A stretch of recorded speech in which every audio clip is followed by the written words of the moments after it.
So here we go. It's the Kopite podcast.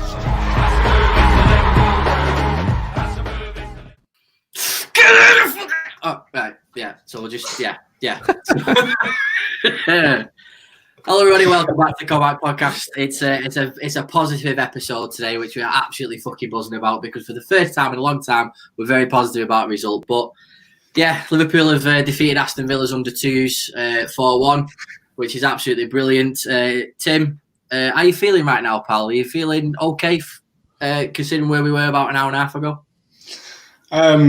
Yeah, I think there was about a 20-25 minute spell where I think we looked and created chances like we have done for the last 2 years. But I thought for the first half, after we scored the goal, it smelt like the West Brom game all over again. I thought that we were dominant in possession and stuff like that, but we weren't really creating any real chances where you thought, we should have scored, or we should have scored from that. So yeah, no, I'm feeling much more confident. I'm happy Mane and Salah got on the score sheet. That's brilliant. You know, I think Gini took his goal really well, and I think for me, my stand-up performer was Taki. I thought he was brilliant tonight. I really did.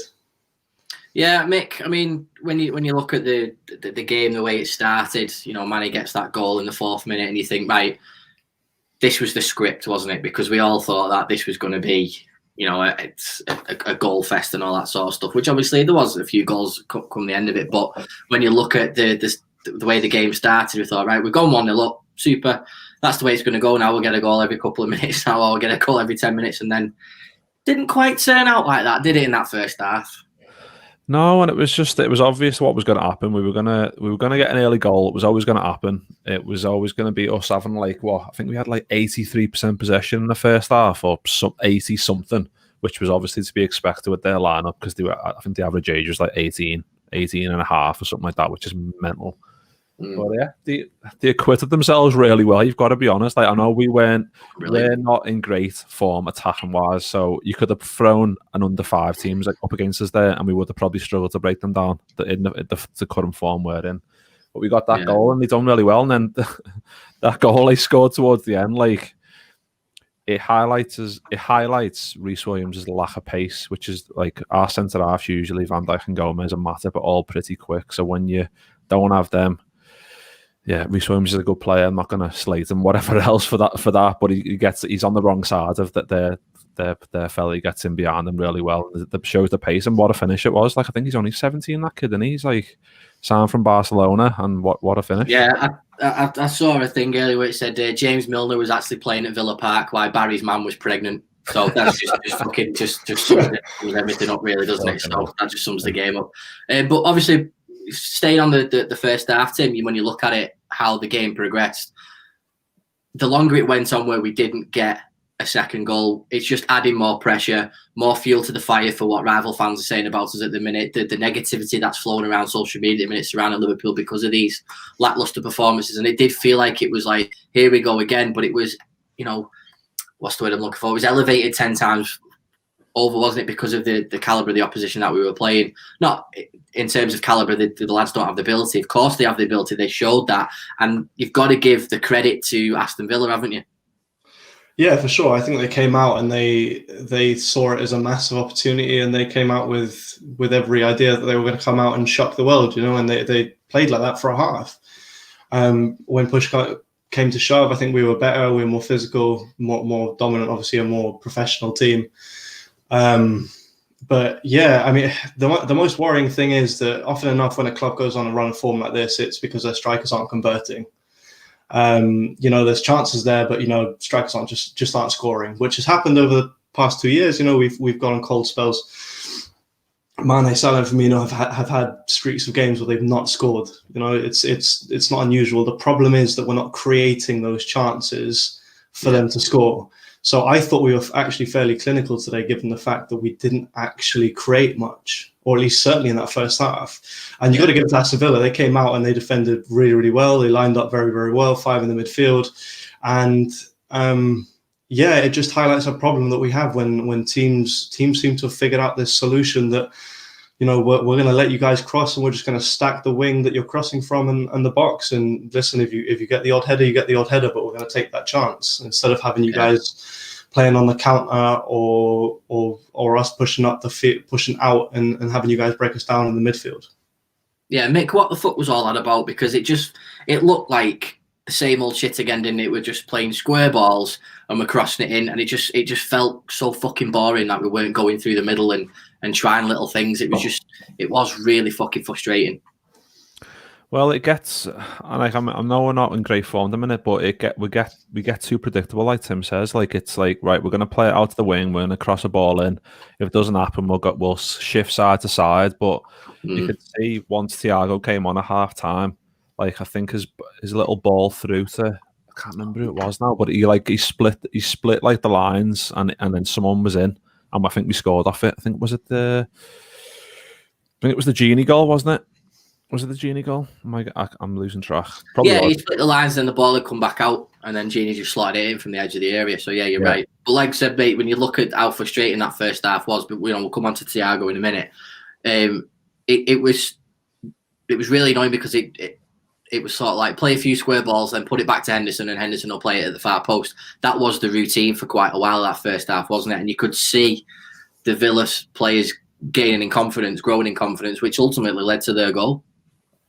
Yeah, well, like we scored quite early, and then they still, obviously, we were pressing quite a lot, but we weren't really creating anything. That was the thing, and they were holding us out quite well.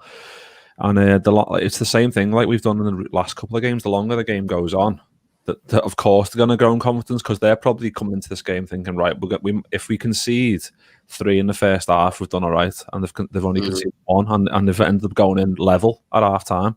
So that confidence was growing. I think we just needed a bit of a change. And obviously, once Thiago comes onto the field, you can see like just those like breaking passes, like just splitting like whole midfields. Like, he's got that ability to do that. I think Henderson's obviously got that ability, but it's just like, I don't know if it's like a confidence issue within the whole squad at the minute, that some people are just a bit lacking in that to try that, because they want to just keep the ball. I think the longer you keep the ball, sometimes it's for the worse, because like, I know it was a very, very young side, but they were set up really well, and they had like two banks of defenders, 2 banks of, and then obviously a midfield, and then like the strikers were running back as well into wing back positions to try and stifle our wing play. So it was always going to be difficult, but it was probably the best time to play us, really, considering our recent form. So I'm just glad we've got over the line. Like, I'm so, when we started getting them with the last couple of goals, the first 2 I didn't celebrate. The third one I was like, yes, come on, like, just that's the final goal we needed to try and like get a couple more. And it was like, I'm just happy that we've got the win, because it seems like a long time since we've actually fucking got that. So yeah. Tim, the worry of winning this game was sort of eradicated within 5 minutes, wasn't it? Because we scored 3 in 5 minutes. So you've gone from the real being so fucking pissed off the fact that it's 1-1, and you think, right, we're going into the second half, we've only got half an hour left, and it's still fucking 1-1, and it shouldn't be. And then within 5 minutes, it's eradicated. So obviously, Mane gets his second with, again, nice little looping header. It wasn't luck. The way he arched his neck, it looked like he was obviously trying that as well. Ronaldo with a nice finish, obviously just before that, and then obviously Salah gets his customary goal as he likes to do when we're in high scoring games anyway. So mate, 3 goals in 5 minutes. Was you like, oh, thank Christ for that? A little bit. I'm going to be honest. A little bit. I was starting to grow a little worried. I mean, we had started to look better for about 10 minutes previous to that second goal. So I thought, oh, if we don't score now, this is now going to be we'll start. The pressure's going to really build on these guys, and it doesn't look like we're going to get anything out of this game, and they might take a chance here.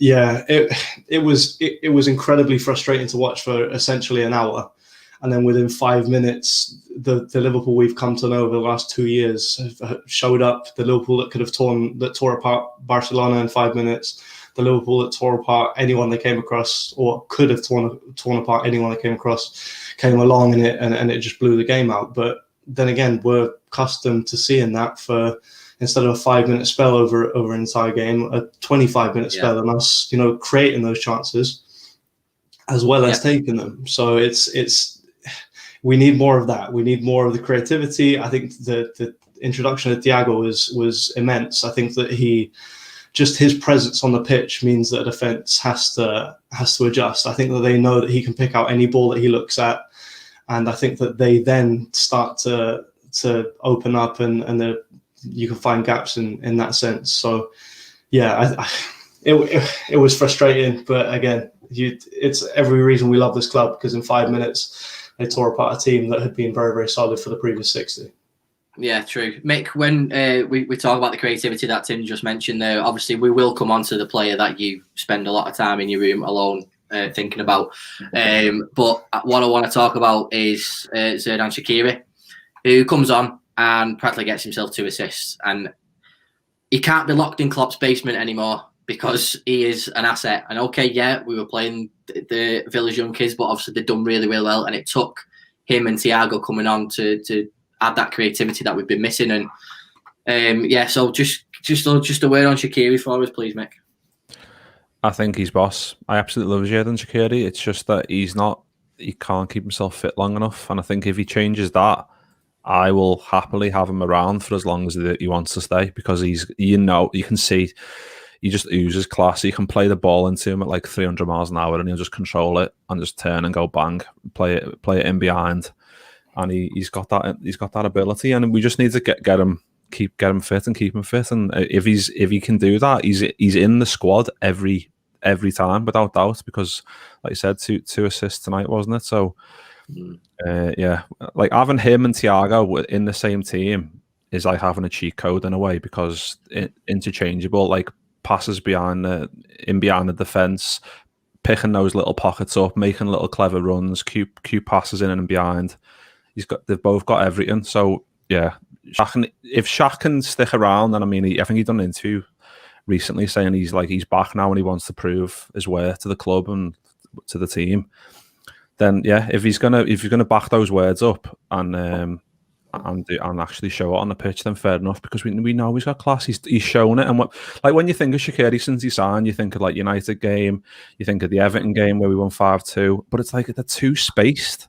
All these memories we've got of them are too far apart. There's too much injuries in between the good moments. Obviously, the Barcelona game, the boss ball in for Gini, but the two, like, it's like, okay, maybe 5 moments, but it's like 8, I know what you mean, mate. 6 months apart, because he's had an injury in between, and it's like he's got that ability, but we just need to see it more often, because he's not getting any younger and he needs to show it now. Otherwise, he's going to end up going somewhere else and being their star player and maybe doing really well for someone else. But if he stays at Liverpool, obviously it's going to be huge for us, and we need him now, especially more than ever, because we've lost a lot of key players. So if he can come in and prove his worth, then fucking sound by me.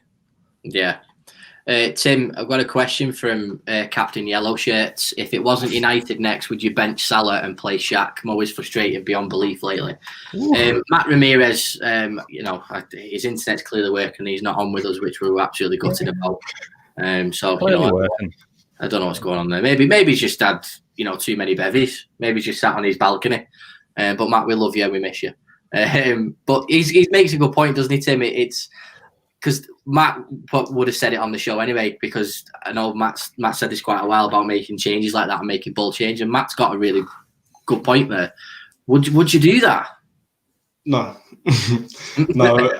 He is the one man that on the field that I would trust to get a goal in every big game, in every big moment. He's that guy. He's our guy. He's the goal scorer. He's that person for us. And I think that taking him out would significantly reduce our chances of scoring game to game.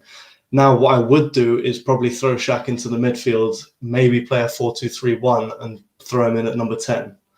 But to take the person who has been our top scorer this season, the top scorer since he's come in, who scored 100+ goals in the 3.5-4 seasons he's been with us, not quite. Not there yet, and he can not score for another 10 games, and I still wouldn't change my mind about that. No, fair enough, mate. And at the end of the day, Shaq set up the goal for Salah. So if Salah was on the pitch, Shaq sets that goal up, and no one puts it in the back of the net, obviously. Mick, are you agreeing with Tim that Salah plays against United regardless? I am. Yeah, you know how much I love Mo Salah, The little beautiful bastard as my little beer mat. Shout out to whoever made this. Don't know who it was. Can't remember. But yeah, I love Salah. He's the first name on team sheet for me because he's like, I know he's not been in great form recently, but we were saying this in pre-season. We were like, oh, Salah doesn't look quite on it. Then I think he got a hat-trick into Leeds, and he just absolutely bangs in loads of goals. So yeah, doubt him at your pedal, because it wouldn't, like Tim said, it wouldn't surprise me if we got United come next Sunday. He bags a couple and wins the game for us, or he gets the only goal and wins the game for us. So he would be the only person I wouldn't take out. Obviously, Mane's a close second at the minute, but yeah, a 4-2-3-1 sounds good. It does. How you fit that in, and it all depends on how they set up as well. So I think Shaq obviously a bench option for now. Obviously, I don't know. He played well tonight, but in terms of fully fit and match fitness, match sharpness, he's probably not quite there yet because he's only just came back. So bench option coming off, maybe 60 minutes if we need a goal. Absolutely. Yeah. Well, when we're looking at it here, and Mick, I'll just stick with you on this one. I'm just looking at the stats now. So obviously possession was 83%, which is no surprise there, with 29 shots at goal. So again, when you look at that on paper, you think, right, well, that's a tale of the game.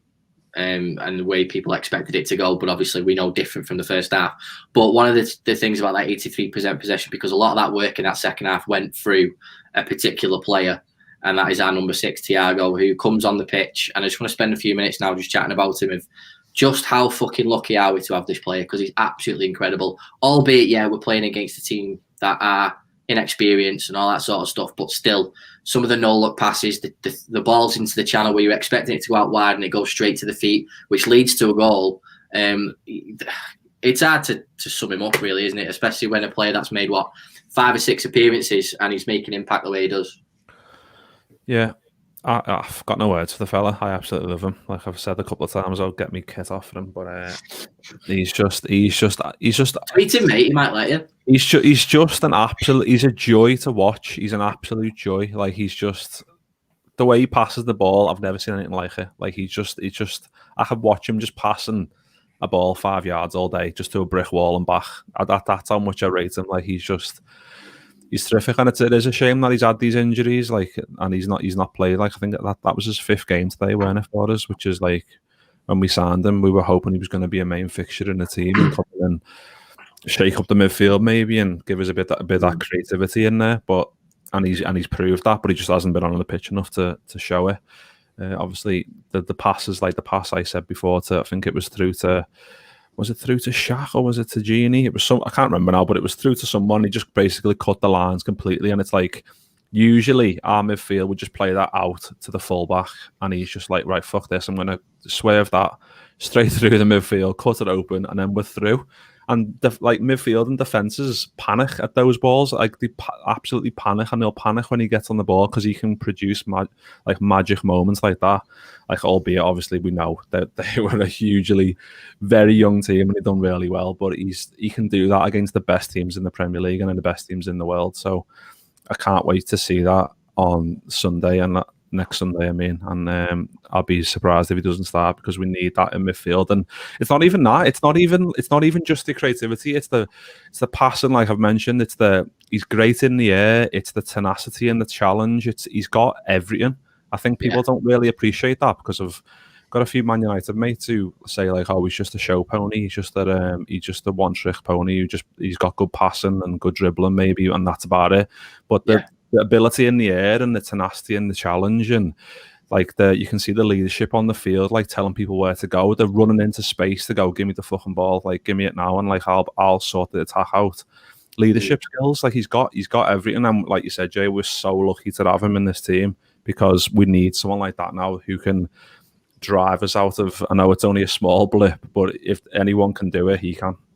Well, that's the thing, isn't it, Tim? That the blip that we're in at the minute has cost us dramatically, because we should be quite comfortable at the top of the league, albeit with City and United having games in hand, and obviously that isn't the case right now. So, I'm just looking now where the 4th round of the FA Cup is now.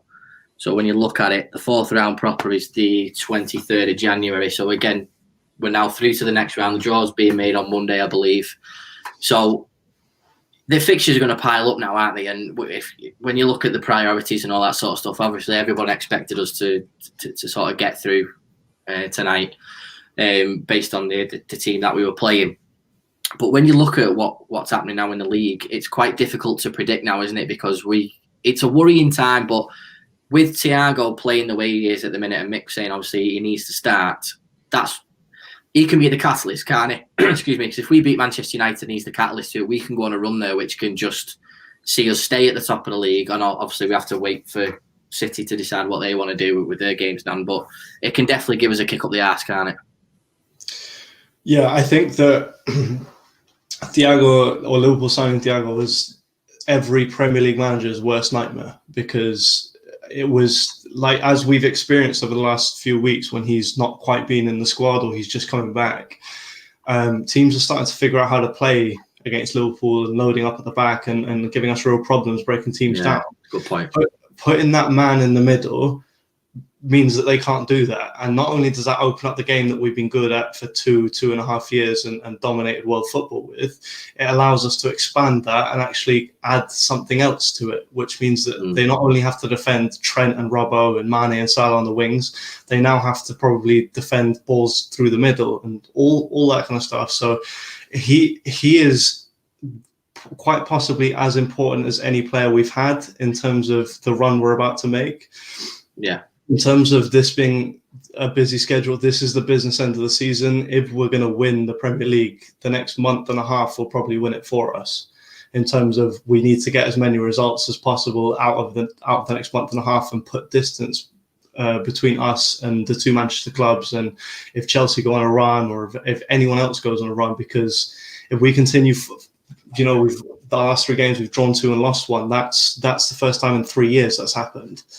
So it's not, comfortable ground for us. So we really need to come out and striding kind of like into February and March and really put some distance between our clubs, especially considering the fact that Man United can't really play. They struggle playing twice a week, and their European fixtures are starting up again in a couple of weeks.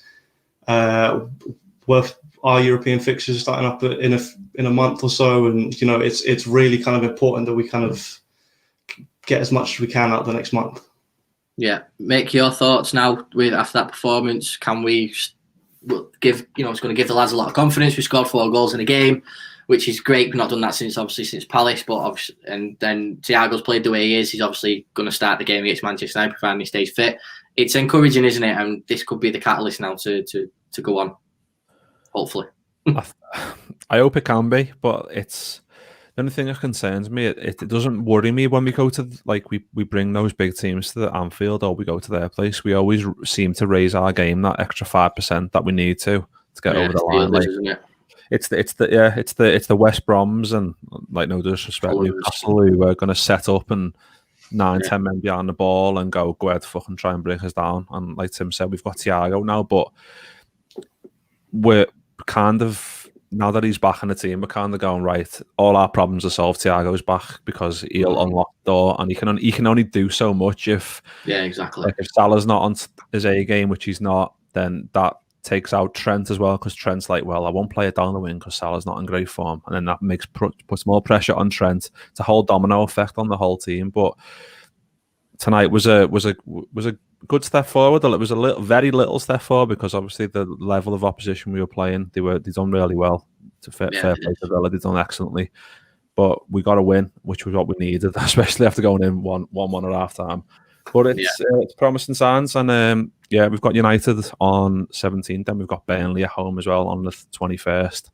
Then they don't come any easy. We've got Spurs away 28th, West Ham away 31st, and then Brighton at home, Man City at home, Leicester away. So it's just like sandwiched in between them as well. Yeah. So we're just gonna have to. I think Liverpool do better when the games are flying. I think a lot of fans do worry when there's a big gap like there is now between now and next Sunday. I think a lot of fans are worrying that too much of a break is more of a hindrance than a help. But yeah, tonight was a good step forward, and it's obviously Mane got two boss goals, 2 boss headers. He's so good in the air. Salah got 1. That can, even if it gives him 2%. an advantage going into the next game, then it's all good for us. And I think Thiago, another 45 minutes in the legs, also positive. There's loads of positives tonight, and we just need to take that forward to next Sunday, which is I just can't absolutely wait for it. It's gonna be boss. It is indeed, mate. Well, we're going to finish on that positive as well, mate, because the only negative right now is my pint's empty, so I'm going to go and get a refill. That was the match review show. We really appreciate you joining us as well. Obviously, if you join us after the live show again, thank you very much. Please leave a comment. Let us know what you think about the game, and let us know why you think that Liverpool are going to do going forward. My thanks to Tim, as usual. Thank you to Mick, as usual, and we will see you next time.